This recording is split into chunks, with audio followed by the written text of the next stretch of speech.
السلام عليكم ورحمة الله وبركاته. أهلا بيكم. عاملين ايه يا حبايبي؟ وحشتوني كتير. اللهم صل على سيدنا محمد وعلى آله وصحبه أجمعين. النهاردة إن شاء الله هتكلم عن الارتجاع عند الأطفال الصغيرين اللي هم الرضع.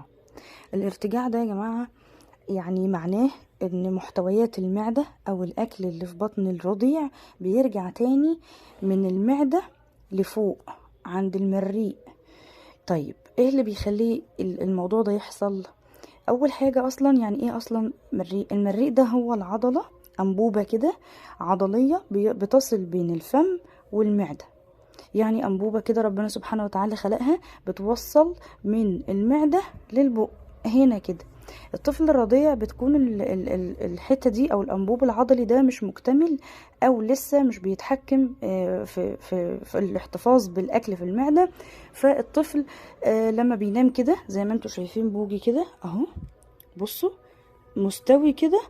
الاكل بيكون الاكل اللي هو طبعا اللبن اللي بيرضعه بيكون لسه في معدته، فبيرد تاني من بقه، يعني بيرجع تاني للحنجرة بعد كده ايه يرد تاني من بقه. وطبعا ده اسمه ارتجاع. طيب الارتجاع بقى نوعين اتنين.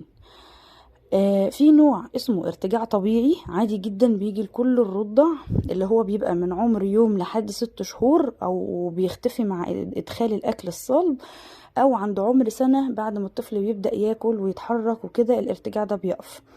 وتاني حاجة ما بيأثرش على الوزن، يعني الطفل مهما يقشط او مهما يرجع ما عادي جدا وزنه بيزيد مفيش فيه اي مشكلة. وكمان بيتعالج بقى، يعني خلاص هو مجرد ما الطفل دخله سيلراك، دخله بطاطس، دخله اكل من 6 شهور زي ما احنا قايلين في فيديو سابق، خلاص الارتجاع بيتعالج ومبقاش فيه اي مشكله، لان الاكل الصلب بيثبت بقى في المعده ما ينفعش اصلا، ما بيردش طبعا تاني في المريء. تمام كده، ده الارتجاع الطبيعي. اما بقى الارتجاع اللي هو طبعا المرضي او الارتجاع اللي الدكاتره بتحتاج تشوف في الطفل وتتابعه، هو الارتجاع الصامت. يعني ايه؟ يعني الطفل بيرجع له الاكل بس ما بيرجعهوش بقى، يعني ما بيرجعهوش، ما بيشطش او ما بيطلعش حاجه من بقه. ممكن لا قدر الله الحاجات دي تطلع من مناخيره، ساعات برضو من بقه، وساعات مفيش خالص. فده بيبان بقى ايه اعراضه.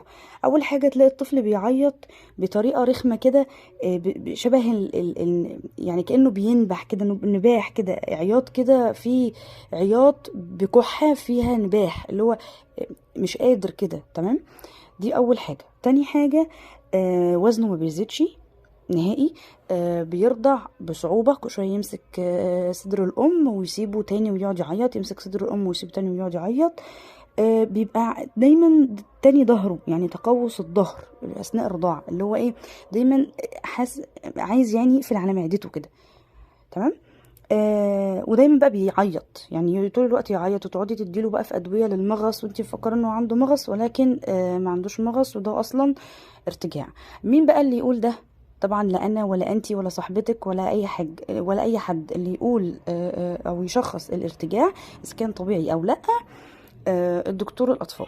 خلينا متفقين إن كل طفل بيختلف عن التاني. يعني مثلا أنا ممكن أقول الأعراض دي ويطلع ابني طبيعي ما فيهوش أي حاجة، ويطلع الارتجاع بتاعه بسيط جدا. واحدة تانية الارتجاع بتاع ابنها باين وبيرجع وكل حاجة، وهو أصلا ارتجاع صامت. فالأعراض الدكتور هو اللي بيشخصها وهو اللي بيقولك عليها. احنا بقى في البيت هنعمل ايه؟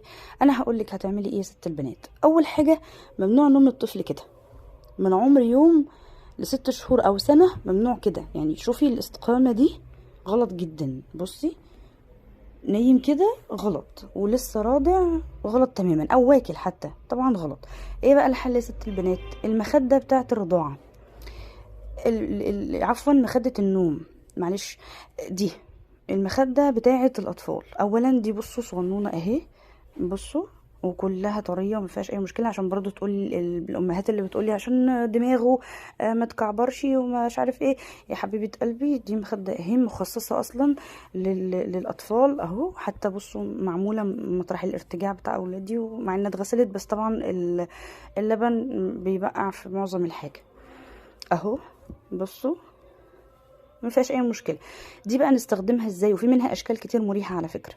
اول حاجه، بعد ما نرضع الطفل خلينا متفقين كده ان من قبل ما ننيمه النومه دي لازم نقرعه.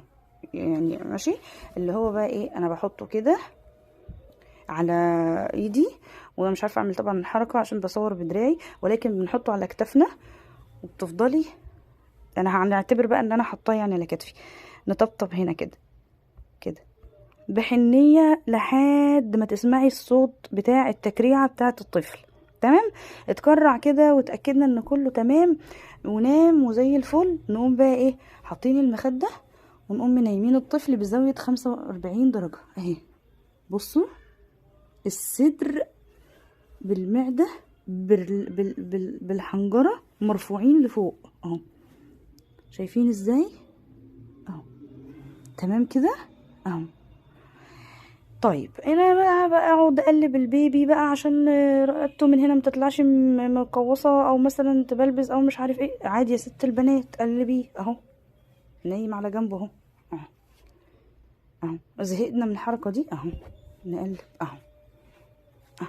حتى لو الطفل قشط يعني او رجع، لو هو كده ورجع اللبن هيرجع هيطلع من بقه، مش هيرد تاني. لكن لو هو نايم من غير المخدة، تخيلي انتي اصلا اللبن مش هيرجع معدته تاني، فهيتعبه، ولا قدر الله ممكن يشرق، ممكن اللبن يدخل اصلا يعني يعمل مشاكل في الجهاز التنفسي. لكن لو انا عامله كده اهو ومعلياه اهو زي ما انتوا شايفين كده اهو، لو مثلا قشط او حب يرجع او في بواقي لبن وهو نام منك وما تكرعش او هتطلع، او لو انت منيمه كده هيقشط، فبالتالي مش هيضره. تمام كده. دي حاجة مهمة جدا حبيت اوضحها بالذات للامهات اللي عندها بيبيهات صغيرة. والارتجاع يا جماعة هو مش مرضي طالما الطفل وزنه بيزيد، وبيحدد ده الدكتور. انتي اصلا اول 6 شهور من عمر البيبي بتتابعي مع دكتور الاطفال في كل حاجة. يعني دي معلومات بسيطة كده، يا رب اكون قدرت اوصلها بطريقة سهلة للامهات. يعني عايزة اوضح حاجة، ان لو الطفل ما اتكرعش وهو على ايدك يعني فوق كده، ممكن برضو تقومي عاملة كده على رجلك اهو، بصوا انا رافعة رجلي اهو، وتقعدي هتحطيه كده ورقبته بره يعني اهو، وتقعدي ايه تطبطبي اهو اهو لحد ما يتكرع. طب يا ستي كل الطفل ما تكرعش بقى ونام من غير ما يتكرع، النومه دي امن له برضو، هيصحى هيطلع شويه اللبن اللي ما تكرعهمش، ومش هيجراله حاجه باذن الله. يا رب اكون قدرت وصلت المعلومه، معلش انا طولت عليكم في الفيديو ده بس كان مهم ان انا اوضحه يعني. يا رب اكون قدرت اوصله بطريقه سهله وبسيطه. وربنا يبارك في ولادنا ويحفظهم يا رب. ويجعلنا سبب كده ان الناس تدعينا دعوه طيبه لما يسمعوا اي حاجه او اي معلومه انا بقولها. انا مش عايزاكم تنسوا تعملوا لي لايك وسبسكرايب وتفعلوا الجرس علشان الفيديوهات تكبر وتوصل للامهات كلها. يا رب يحفظنا ويحفظ ولادنا وأولاد الناس كلها يا رب العالمين، ويرزق كل مشتاق بالذرية الصالحة.